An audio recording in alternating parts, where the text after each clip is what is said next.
Well, first of all, my name is Antoine Dandridge. I'm Community Engagement Coordinator for Planned Parenthood, Tennessee and North Mississippi. And I'm here with Theron Bunn, who's representing our community partner, Sister Reach, who is one of the co-sponsors for Black Lifestyles for Culture and Knowledge. And today we have a very engaging conversation. And it's going to be about some hotties, a hottie summer guy survival. So has been created by Sierra Wallace, who was one of our first cohort fellows for the sexual health role, and she's going to have some conversations with a few hotties that she know, and they're going to talk about a few things. So I hope that we all have some knowledge that it's going to help somebody along the way, and most of all, let's have a good time tonight. So as we move into next steps, we just have a few housekeeping rules. We show a lot of love and respect. Y'all know we Black folks, we know about this, and listen to each other, just be respectful. And just in case as you're thinking about this, think about the difference, reproductive justice versus reproductive rights. I work for Planned Parenthood, we're a reproductive rights organization. Theron's here with Sister Reach, a reproductive justice organization. And obviously Black folks is gonna be the center of a lot of Sister Reach work, and Theron is no stranger to Black folks and dealing with Black folk problems. Other than that, Sierra's gonna introduce her people to us, and as we are moving along from the particular point, we'll be back. No. I'm going to turn this over to Sierra Wallace, and she's going to take us on a journey as we begin to talk about a hottie summer survivor guide. Sierra, welcome. Hi, you guys. Antoine, you can go ahead and go to the next slide. But hello, everyone. My name is Sierra Wallace. I go by she, her pronouns.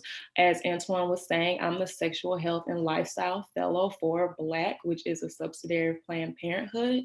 And today I have Cody West, Marvin Redmond, and Sydney Kessler with me.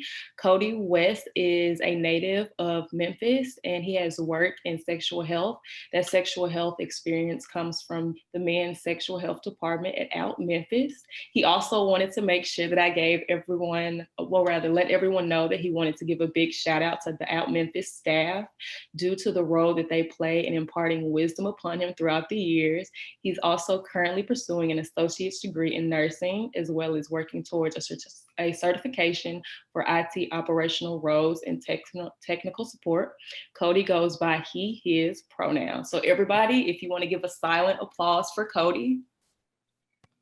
Thank you, Sierra. Hey, everybody. No problem. Okay, if you can go to our next slide. And we have Sydney Kessler. She is not a native of Memphis, but she has spent a lot of time here and did a lot of advocacy work for the neighborhood. She's a Southern free spirit that utilizes relationship building to lead and guide her work as a program coordinator with Black Feminist Future. She lives in the legacy of her mother, grandmother, and great-grandmother through a deep commitment to liberating Black bodies from mental, spiritual, and physical holds of white supremacy and patriarchal violence. She has been organizing since she was 19, fighting for reproductive, environmental, electoral, labor, and queer justice. She's got all five down.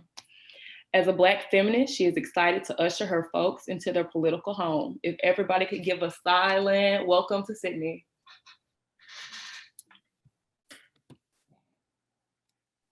And next, we have Marvin Redmond, who is a native of Memphis. Marvin Redmond is a community outreach specialist at Whitman Walker, located in Washington, D.C.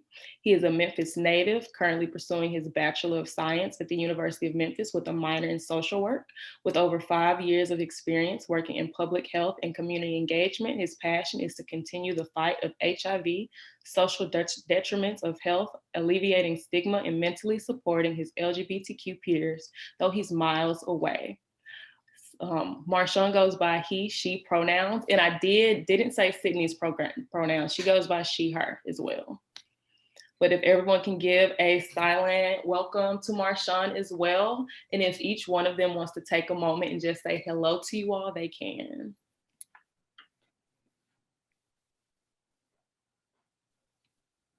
Hello, everyone. I'm so glad to be here. I'm so excited. I'm so proud of you, C, and what you're doing. And I'm ready to get this conversation popping.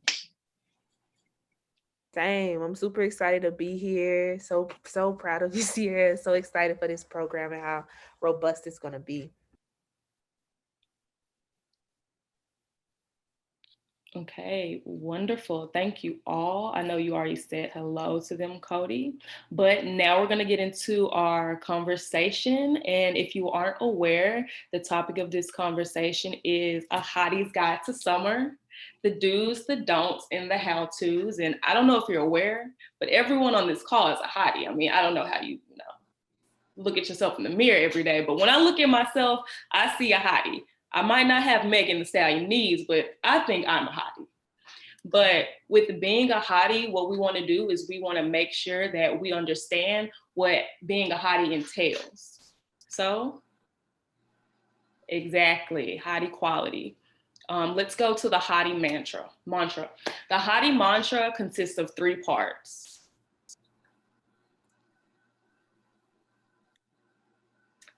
Number 1, all hotties deserve respect. So if you look at the people who are also in this room, each one of them deserves respect just as much as you do. Number 2, all hotties have value. I don't care if you're a small hottie, a big hottie, older hottie, or a young hottie. You have value. But most importantly, not only do your fellow hotties have value, but you yourself, hottie number 1, has value. You don't have more value than the other person, but we always want to make sure that when we look in the mirror, we see that we have value. Let's go ahead. All right. So we're going to get into our first sets of do's and don'ts. And our first don't is don't believe that it can't happen to you. And when I say it, I'm talking about contracting an STI, because as we do hottie things in the summer, there's a huge chance for us to contract things that we're not going to want to go home with.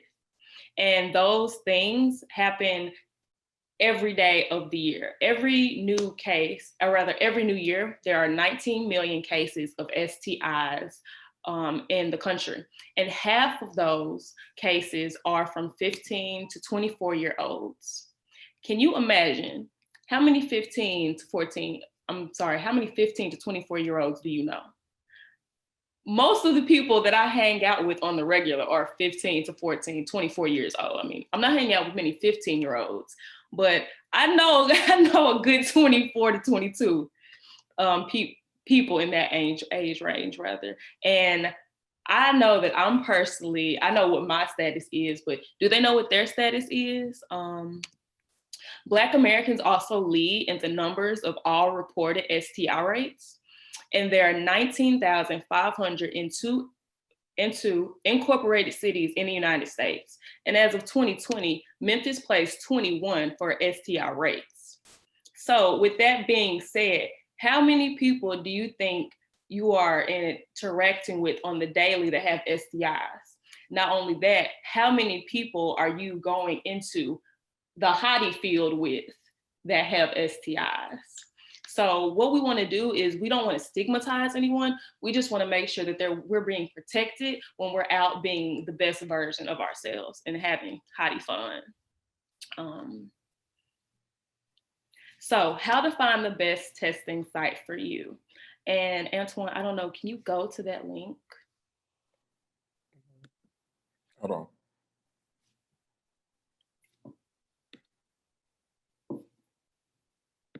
on. Let me see. I have to pull it up another way.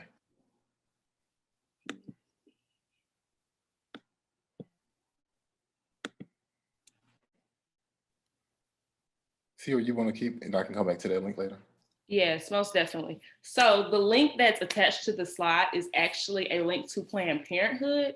And on that, it's just going to take you to a site where it has a list of all the clinics in your neighborhood that are specifically tied to Planned Parenthood that can offer you services such as testing, where you can gain more information. You can get condoms, things like that. And within that, you not only want to know where you can get tested, but you also want to be open to the idea of getting tested in general, because it doesn't matter if you know where you can get tested if you're not willing to go. And I don't know about you all, but I have a good friend base where if I call them one day and I'm saying, hey, it feels a little itchy here, or, you know, I saw a little pink there, or where there wasn't supposed to be pink, they're going to tell me to get my butt up and go to the clinic. But everyone doesn't have that. So sometimes we have to empower ourselves to make those moves. So, you know, if you want to be hottie and have a hottie body, you got to take care of that body. And by the way, Sierra, I'll make sure I post that link in the follow-up email. Everybody get that. Okay, for sure. Thank you. All right. So I wanted to see if my guests had anything to say about those two topics before we moved on.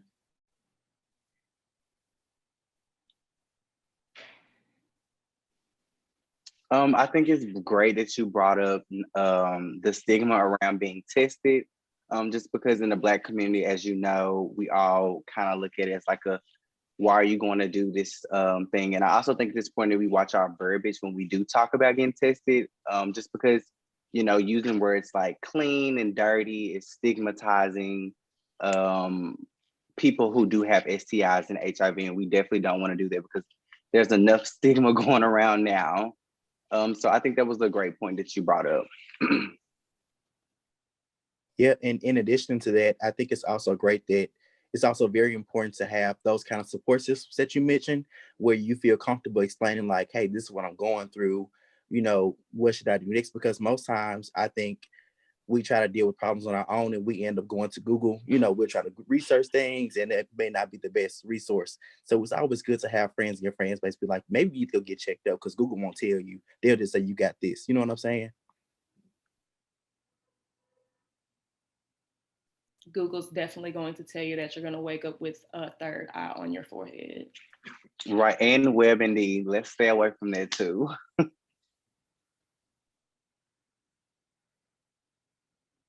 All right, and in the words of Champagne Poppy himself, you've got to know yourself.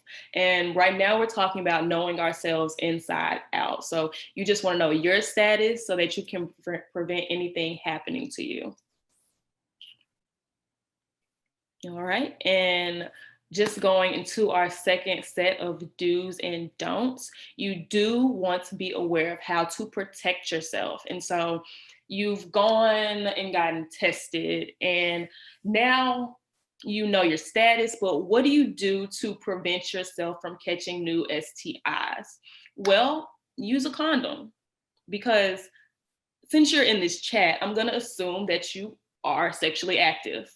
And since you are sexually active, the only thing other than that would be abstinence. And abstinence would be 100% effective against STIs. However, since we're not having that conversation, we're going to talk about condoms. Now, there are external and internal condoms. I don't have any with me at the moment, but if anyone's not familiar with internal condoms, they look a little like external, only they're much bigger. They're probably about yay big. They have a long tube when you unfurl them, and it actually goes inside the female canal. The vagina canal. It goes inside the vagina canal instead of on the penis. And you have sex, and afterwards you would throw it away just like you would throw away any condom, and it would help prevent you from catching STIs.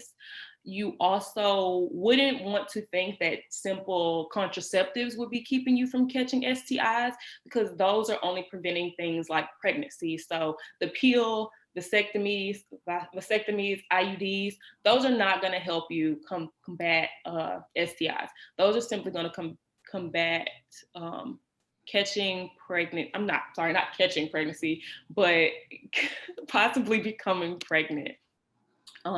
Because remember, what we're truly preventing is the transmission of bodily fluids from one person to another, which is how you catch STIs in the first place. Yes, Also, go ahead.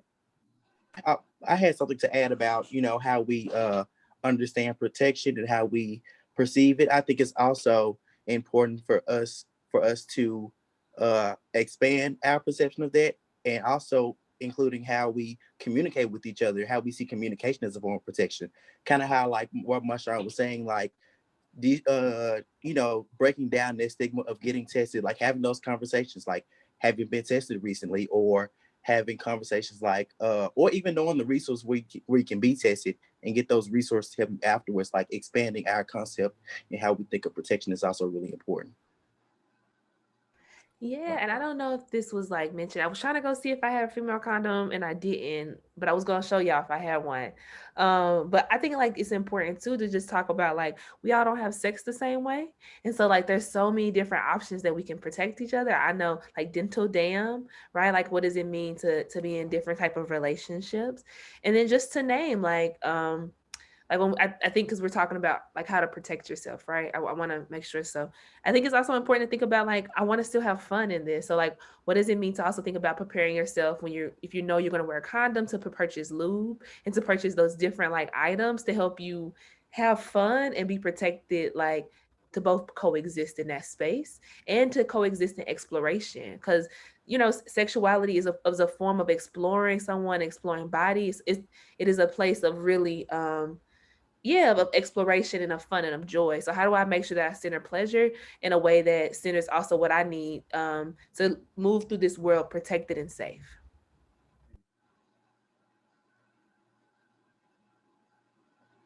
Both great points. Thank you, Cody and Sydney. Great points, great points. Can I also say one more thing? Yes, of course. I think also it's important to think about like condoms and contraception and all those things around also consent, right? So for me, this is it's a consent thing, right? I want you to protect my body. I want to protect your body, and I'm not giving you consent to transmit anything, right? So in order for us to continue to practice that barrier and boundary, like let's do that, right? And I think what Cody was saying about conversation, that's why consent is so important, right? We talk about like how do we give consent, and being in conversation about how each person gives consent so that you are protecting each other throughout the entire experience of like sexual pleasure and exploration.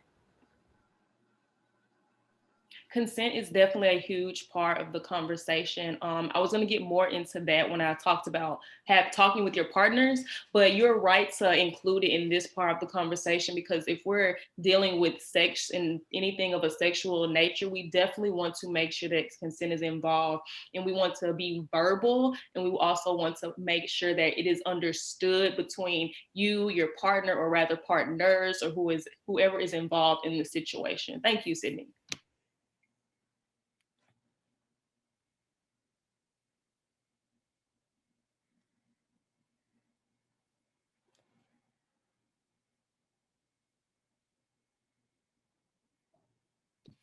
All right. So, with not being afraid of stigma, we also want to be aware of what exactly we're protecting ourselves from. So, we're protecting ourselves from things such as chlamydia, gonorrhea, Hep A, Hep B, Hep C, herpes, HIV, even though there are other ways that you can get these things besides sexually, especially when it comes to HIV.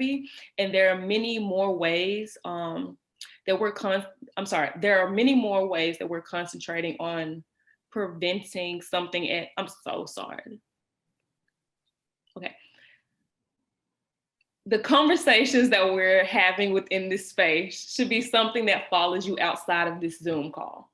So when we're talking about consent, when we're talking about protecting yourself, when we're talking about having value, and not only having value, but seeing the value that other people also have, it's not something that I want you all to keep within this call. It's something that I want you all to take away and then go out into the community and practice and preach, because that's truly how you get rid of the stigma. You get rid of stigma by, one, becoming educated, and two, sharing that education, but also sharing the fact that these things don't make us. They're only not even parts of us, really. They're just little words that go along with who we are. But who we are as people is what really matters at the end of the day. And if you always keep that forefront, then that helps eradicate the stigma. Because the more you know, the less that someone telling you what isn't correct will hurt you. And not only that, but you can go back and combat whatever they're saying with actual knowledge. And hopefully they'll actually listen to you and gain something from it. Right. And I think another thing that would kind of going along the lines of what you said about education, a lot of the concerns really can be mitigated when people understand, you know, the serious implications of what happened if you leave this untreated. You know what I'm saying? If you allow the spirit to get to you and you don't get connected to the resource that you need to, look at what this can do to you in the future. So, you know, this one, like you said, this one, education is truly important because we don't want to block you from, you know, your future, basically. And back on having the conversation with your partners about, you know, getting tested. We all understand that, you know, that's not an easy thing. I'm more comfortable in myself now. So I'm just like, hey, we can go get tested. But I understand at first there was a little hesitation. But just for anyone who is hesitant or, you know, is a little nervous about having that conversation with their partner, I think you should just be clear in your intentions. And try not to come off really aggressive, maybe asking questions to your partner around like, you know, have you ever been tested before? What are your views on testing? And of course, it's gonna be a little awkward, but, you know, each time you have this conversation with your sexual partners, it'll become easier each time. Before you do that, I do think that you should educate yourself first because all STIs and HIV are all differently. They all aren't the same. So I do believe you should do your homework first because you don't want to jump into a situation and not be able to answer questions, especially if you brought this up to someone. And yeah, of course, you know, when you had that conversation, try not to use words like, are you clean? Are you dirty? Just because that can put a bad taste in the person mouth you're talking to. And of course, they stigmatize people with HIV and STIs. Yes, and I think it's really powerful when we say like for me, I'm like always saying I get tested every 3 months. So you know what I'm saying? So that way, like I think that's how we start to like break this stigma too, is that like we openly discuss like I'm a regular person who gets regularly tested because that's important for my health, right? And so just thinking about too, like how do we really build this into our politic of how we show up around the world so that like folks feel comfortable showing up and embodying that in their personal relationships.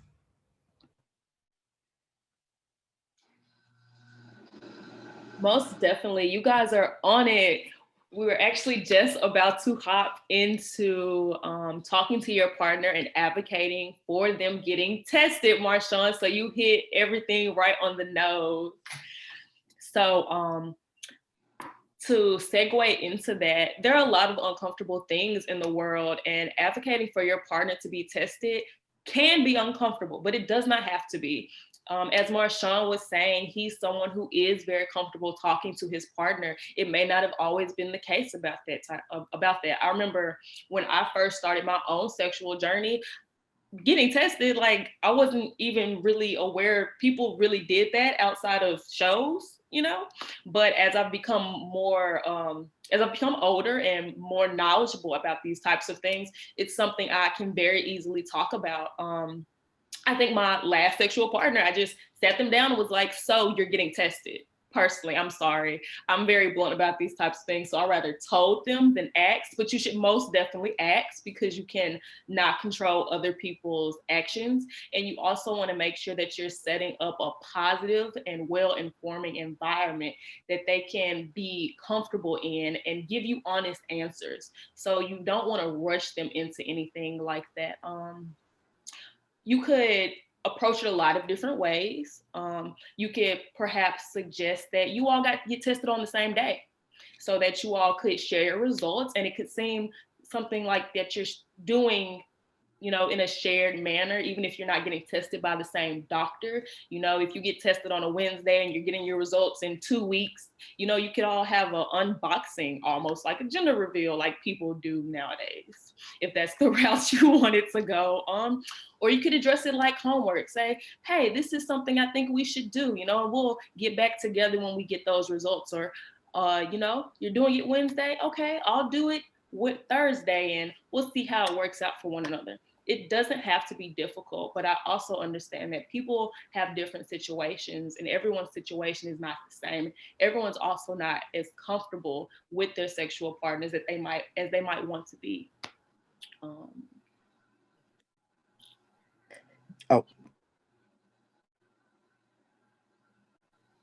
I was gonna say, and also maybe using it as like an educational moment. It doesn't have to be such a I'm demanding you need to do this type thing, because the person that you're dating may not know anything about being tested. They may have never contracted an STI before, and you're coming at them like, I need to do something. So I think it's best to, have that conversation and talk to someone as if you will want them to talk to you. Of course, you won't want someone telling you need to go get tested because, you don't know what I've been doing. I don't know what you've been doing. So you can't assume that everyone is a hottie like you.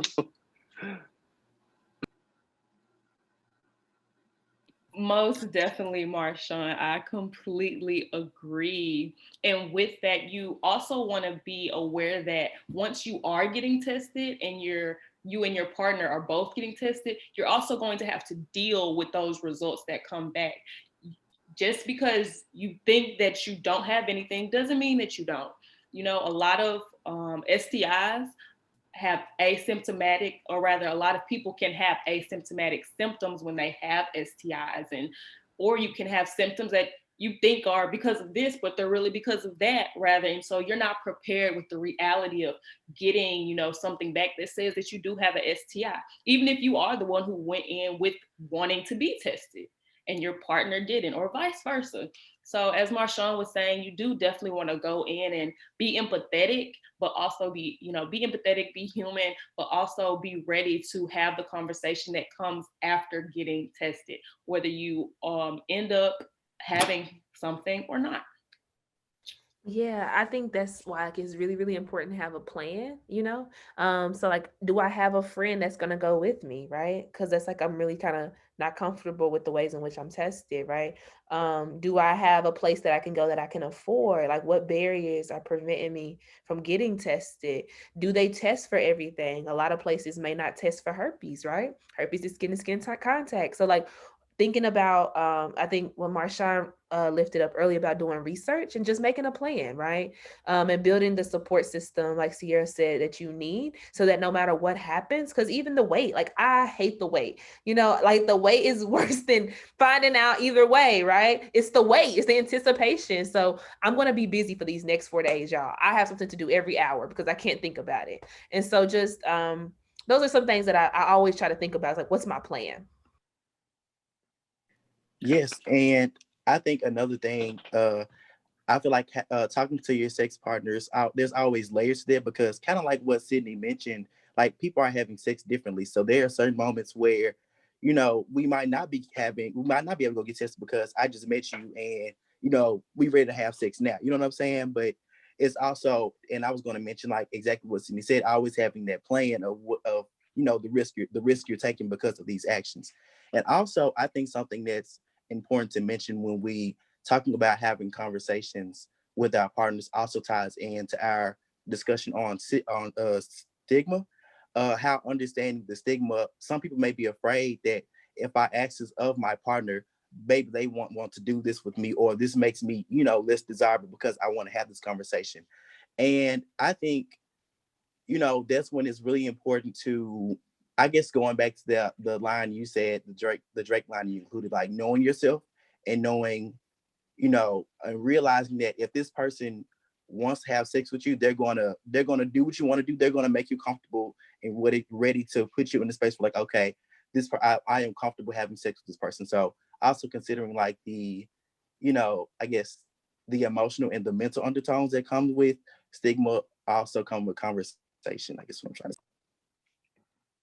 Right. And for people who aren't, comfortable having those conversations, personally, I do recommend you just using condoms, using dental dams, using female condoms, just to better protect yourself, and maybe look into PrEP if that's something that may benefit you because of your risk factors as well. And also, like, if you can, like, have at-home condoms, you can do it there. If y'all don't want to go to another place, you just do it there. Y'all wait together and then go on with having your, program. Marshawn, do you mind explaining a little bit about PrEP? Yes, why not?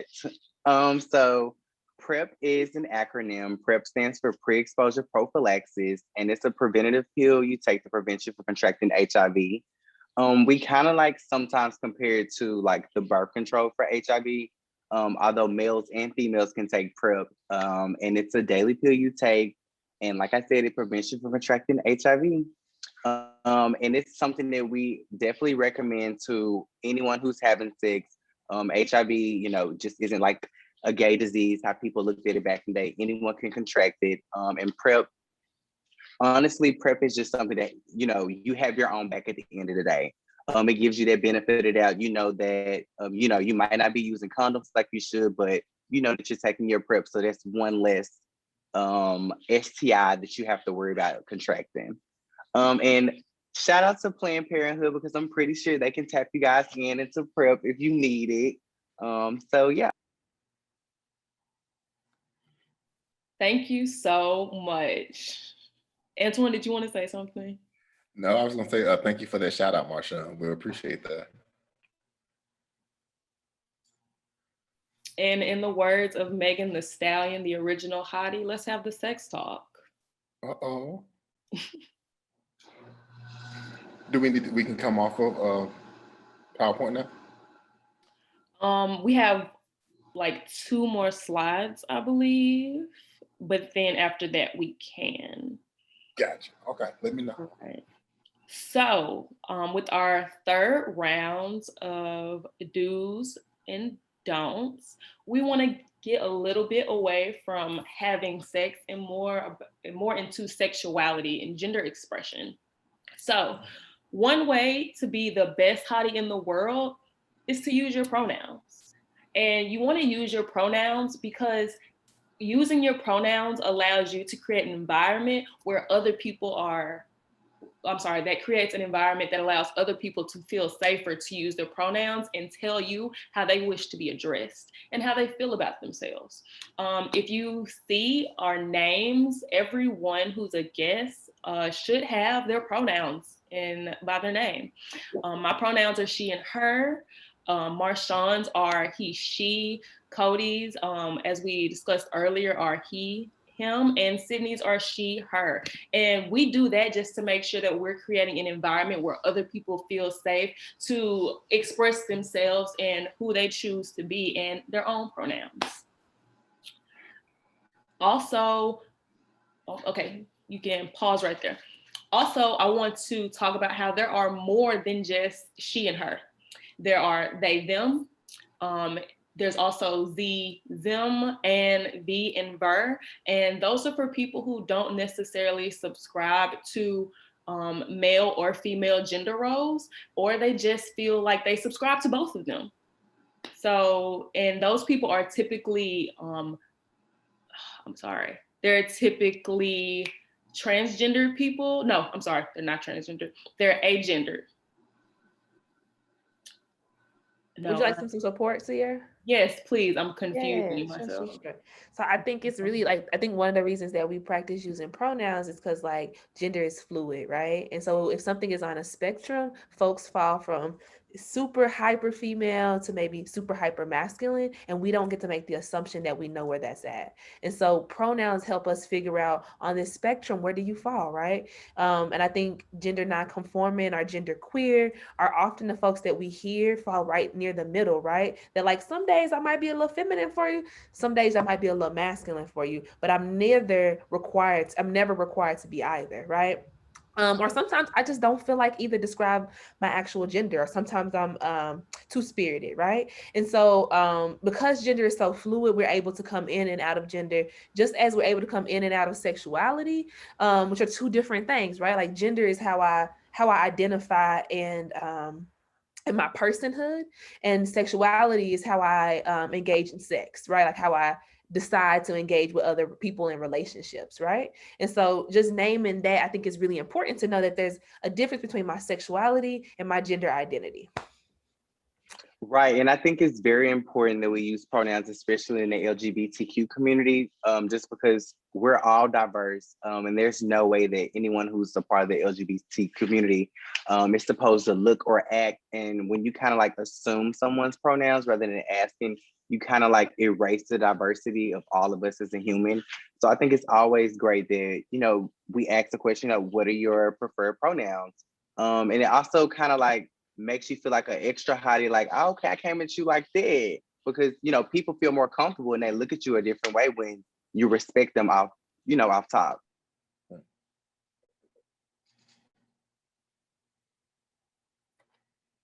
And then I think when we had this, we was talking earlier about conversation, consent, protection. Like these are all, this is like, for me, it jazzes me up because I want to tell you what I like, right? I don't want you to assume you know how to please me. And so like sexuality is about like teaching people. One of my favorite quotes my best friend says is, you teach people how to treat you every day, right? And so we teach people how to treat us sexually as well. And so like, how do I want to be pleased, right? So I don't have to say that I'm queer for you to know I prefer to get head before I start. I don't have to say these things, right? I need to say them so that you know what I want. I don't want you to assume something. I want you to know, and I want you to do a good job and feel proud of how well you did pleasing me. And I want to feel the same way with you. So that's why consent is so important and why we talk about protecting ourselves. Amen. I think all that deserves a silent round of applause. Agreed. Hey, shout out to my guests. Shout out to my guests. All right. So after leaving that, we're going to transition into not assuming other people's sexual or gender identity, because as Sydney so eloquently put, how you're pleased and how you identify are two completely different things. And can you go to the next slide? We have this handy dandy flying gender unicorn to help us keep track of it all. As you can see with my little blunder earlier, sometimes you might get confused, but as long as you're able to be corrected and then get put back on track, it's okay because we're human. But we do want to make sure at the end of the day that we know what we're talking about and we know how to properly address other people. So if you want to look at the chart below, we have a breakdown of gender identity, gender expression, sexual identity, and how that aligns with everything in case you're confused. We also have the fact that there's a difference between being physically attracted to someone and being emotionally attracted to someone. So if you just want to go down, I'm just going to read some of it so we can just know the words. So under gender identity, we have non-binary, which is a person who does not identify as any gender. We have transgender, which is someone who identifies as something different than their birth sex. We have a woman/girl, which is someone who is not identified, but labeled as a female when she's born due to her sexual organs. There's a male/boy, who is someone who is deemed a male due to their sexual organs upon birth. Then we have genitals to your right. I can't really see those pictures very well, so I'm just going to allow you to also barely be able to see them. And then we're going to go down to gender expression. And you see there's, as Sydney was saying earlier, how sometimes you can feel more masculine or less masculine, or more feminine or less feminine. There's also neutral, undefined, female, and masculine. And as we've been talking about, it all flows. There's no standard like 1 to 10 or yes or no. Like it's just a flow that can change at any given time. So then we also want to go to sexual identity. We have queer, bisexual, gay/lesbian, and straight. We also have physically attracted to, which is no one, non-binary people, trans men, trans women, cisgendered women, and cisgendered men. Then we have emotionally attracted to, and no one, non-binary people, trans men, trans women, cisgendered women, and cisgender men. Also, if anyone doesn't know what cisgender means that you, what does it mean? Cisgender means you identify as your birth sex, or rather what was labeled as your birth sex when you were born. So do you all have anything to say? Well, this is actually really the end of the PowerPoint. So at this point, if anyone wants to ask questions or my guests have more things to say or contribute to the conversation, then let's hear it. Good job. Oh wait, I'm sorry. No, I was just telling her good job. Oh no, I was just gonna say I'm happy that you brought up not assuming someone's sexual or gender identity. Just because it kind of like made me reflect on me in high school when I was kind of like struggling with being gay, because of course people were talking about me being gay, but when you assume someone's sexuality, it kind of makes that person question who they are, and it doesn't make it easier. Trying to figure out who you are. Meanwhile, you got people telling you who you are. So I'm happy that you brought this up, and I really like the chart. Definitely send it to me. Okay, I want to piggyback off of what Marshawn said. It's a couple of things I wanted to mention. The first thing is when like the chart that you just showed, and I think it's a great breakdown. I've never seen it before, so I'm definitely gonna read it bigger at some point. I want to also add a bit of humanism into that and say, like, it's okay to just like ask people respectfully. Like, you know, you look at the chart and you kind of figure out, like, well, he do that sometime. Okay, well, that goes over. But sometimes he say boy, but then sometimes he say girl. And it's like, you like, purple, green, yellow.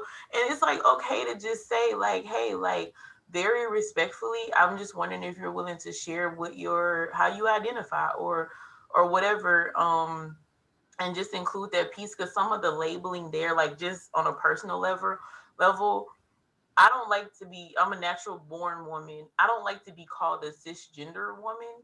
And I know that when people say that, because it is the proper labeling, they don't think that they're being disrespectful or anything. And I don't feel disrespected, but it's just a personal preference. So it's like, sometimes just take out the time to say, hey, like, just very respectfully, if you're willing to share with me, I'm just curious. Like, I also just want to add too, there's like power dynamics at play when it comes to gender, right? And I think it's important to always identify that. I think we hear people talk about intersectionality, but I want to just like unearth that just for like a second. Is like what that really is saying is that there are systems of power that support white male domination, right? And so like every time that I decide not to subscribe to that, I experience a deeper level of oppression. And so when people show up as like transgender, gender nonconforming, these things that lie outside of like the normality of white supremacy, then they are also dealing with that, right? And so like for me, as a woman, as a Black woman, right? I show a Black and I show a woman, I have no idea why I'm dealing with all the fuck shit I'm dealing with, right? All the oppression that I'm dealing with, right? But imagine adding more onto that. So I want to just name, like, it's important to understand, like, this isn't the oppression Olympics, right? But we do need to be able to see how these things are operating and playing out on a larger scale. right. Like that it's always this underlying thing. And then as Black people, we deal with this every single day, and it's like so normalized in our genetics and our being, and the microaggressions and the macroaggressions and the Karens and the Darrens. And it's like we go on with life still birthing children, still being, fathers and teachers and whatever. And like you're saying, sometimes we have to like slow down and not necessarily explain, but make other people aware, like, this is what I'm dealing with, and I'm just not the fuck here for it. So it's not really a question. I'm just not gonna do it. And let me like break down why, because I know you're so used to doing it, or even you might be so used to experiencing that you're like projecting it onto me. But I'm just like not gonna do it. I wonder, see, can I do a shameless plug? Can I do that? Please do. Thank you. So I just want to name, like, I am with Black Feminist Future, and we just launched our reproductive freedom, not just launched back in November. We launched our reproductive freedom, health, rights, and justice network. So I want to like invite all of the Black folks in this space. I'm assuming everyone is Black, to come and join the network. It's the intersection of rights, health. I mean, and I think Antonio talked about it earlier, but like rights is like policy, right? Justice is like the human rights lens. And then when we talk about health, that's like the physical health, right? So everybody that's Black that works in the reproductive freedom movement, you are invited to this space to really dream about what it means for us to get free, and to also like think about like a reproductive space specifically for Black folks, because like RJ is for people of color, right? But what about Black people? So, and how do we ground in Black feminism? How do we say Black feminism is the lens from which we move from? So please come join. We send you guys dope ass hoodies. You know, we have great events. So please join. She put the link in the chat, you guys, if you guys want to paste it or take it from there. Copy it. It's in the chat as well. And then also, Sierra, going back, like when you were talking about stigma and you were talking about protecting yourself, and Cody had mentioned this very important piece about the mental and emotional protection. And I was thinking about, like, I know I've experienced it myself of like, especially as a person that has a womb, about protecting yourself energy wise. Like, and this is a layer that is like a whole nother Zoom virtual meeting, but it's just like a layer of like people that are reading from the Bible or maybe Christian, but there's this concept of being equally yoked. And a lot of times I think we have difficulty talking to partners about protection or some of these things because we're unequally yoked with the person that you're having sex with. So if you are talking with the person that's in a similar headspace as you, the conversation might be awkward, might be a little bit off, but it's not going to be this uphill fight. Like, why are you worried about that? You think I got something? What you trying to say? If you're really sharing that space with a person who is like-minded. And of course, we don't always have sex with people who's like-minded, because you might have came home from the club and he cute and it's been a minute. So I don't care what your mind look like. But just like on an overall basis, it's like, in protecting yourself, I think that's an important aspect to think about, is to think about the energy that you're sharing with the person. And I feel like that would help with protection and the conversation of protecting yourself physically. Absolutely. I'm glad you said that, because it's kind of going to tie in what Sydney was saying too, because it's also really important just when you aren't equally yoked and you see y'all not on the same page, we're like, no, this ain't it. You know, I think a lot of times we was like, I'm already kind of here, or it's already kind of happened. Right. I might as well kind of go with it, but it's important to be like, nah, this ain't it right now, and be able to remove yourself from the situation, or remove yourself from the person. And there's nothing wrong with it. You have every right to do that. And it goes back to consent, because you have the right to do that. And also, Sydney, thank you so much for mentioning this, because I think a big thing when we think about justice is, you know, what is just like, what is it? How do we envision it? What does that look like for us? You know, I feel like we spend so much time, we're just kind of in spaces, and we're just kind of going through the motions of the days. But what does the future look like for us? We don't have those kind of spaces to really take the time out to like, what do you want? What do you want your future to look like? We don't have those conversations where it's like, well, you know, we're so stuck on the present and being so stuck with being complacent where we are. We never just have those broad moments like, I want more, I can make more, I can be more, you know. So I really appreciate you for opening in that space for people. And then one last thing, I'm sorry, I forgot to bring this up. I also think it's important for us to recognize that we do have support systems, and not everyone has a support system. So if people are struggling with having those conversations with their partners, you can always reach out to your provider, your doctor, or even your testing counselor when you do go in for testing, just because they may be able to offer you some advice that you may not be able to seek elsewhere. And let's make it clear too, Marsha, that as a Black person going into some of those provider spaces, it's not always safe. That's a thing. So another shameless plug, Planned Parenthood. You know what I'm saying? You know what I'm saying? You know, they kind of dope over there. So, but yeah, like as a Black person, those spaces are not always a safe place to go. Like there is so many stereotypes with who we are, on top of you saying that I think I might have an STD, or I think I might have an STI, or I think I have a problem that I would like you to just care about as a person that's not of color. So Right. And I guess also doing your research, maybe seeing if there's different organizations that you may cater to the Black you, the LGBTQ you, whoever you identify as. Because like you said, not everyone feels comfortable talking to their providers. Some providers still stigmatize HIV and STIs, which I don't understand, but that's another Zoom, like y'all said. So definitely. Oh, noted, Marville. We'll have you back for that Zoom too. yeah, right. But, first of all, I think Cody said something that was really interesting when we talked about justice and what it looked like. I often think about, even in my role in coming to Planned Parenthood years ago, there was nothing like this. There was absolutely nothing like this. All of the wraparound organizations were, and it was, I guess it was what they had at their fingertips, but it was very white. The first thing I did, like the first year in a row, was I diversified the internship role.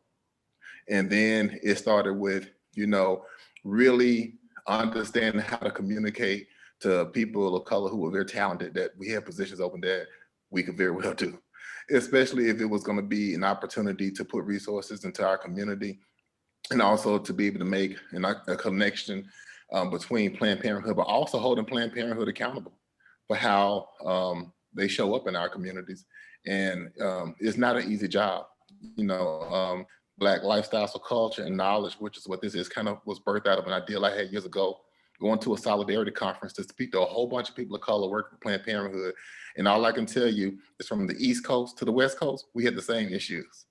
So our voices are very important, and you saying it and using your faces and your knowledge and your expertise is super important. And I'm just so thankful for that. But I just wanted to name that justice is really something. And I'm just glad to know that there's other people out here doing work, chipping away at it. And I hope you continue to spread what you're doing, all of you.